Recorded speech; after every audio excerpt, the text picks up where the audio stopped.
અમદાવાદમાં માતાના નામને લજવતો વધુ એક કિસ્સો સામે આવ્યો છે, જેમાં 2 દિવસના માસૂમ બાળકને તરછોડીને 2 યુવતી ફરાર થઈ ગઈ હોવાની ઘટના સામે આવી છે।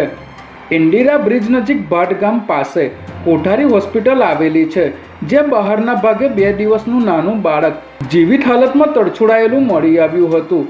પોલીસે સીસીટીવી ફૂટેજ ચેક કરતા 2 યુવતીઓ બાળકને મૂકીને જતી દેખાઈ રહી છે, ત્યારે પોલીસે બાળકને તરછોડનાર યુવતીઓની શોધખોળ હાથ ધરી છે।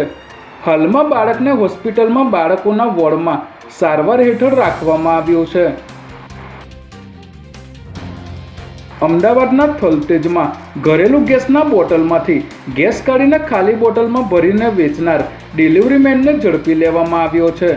થલતેજના ભરવાડ વાસમાં એક વ્યક્તિ ગેસની ભરેલી બોટલમાંથી ગેસ રિફિલિંગનું કૌભાંડ ચલાવતો હોવાની બાતમીના આધારે બોડકદેવ પોલીસે હીરા પરમાર નામના આરોપીને ઝડપી લઈ તેની પાસેથી 7 ગેસના બોટલ, રિક્ષા તેમજ ગેસ ભરવાની પાઇપ સહિતનો મુદ્દામાલ કબજે કર્યો છે।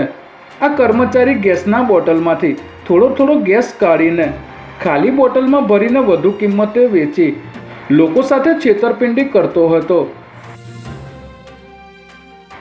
સિંધુ ભવનના હાઈફાઈ કેફે કોમોબાઈ કાફામાં ગાર્લિક બ્રેડમાંથી મરેલી માખી નીકળતા ગ્રાહકે હોબાળો કર્યો હતો।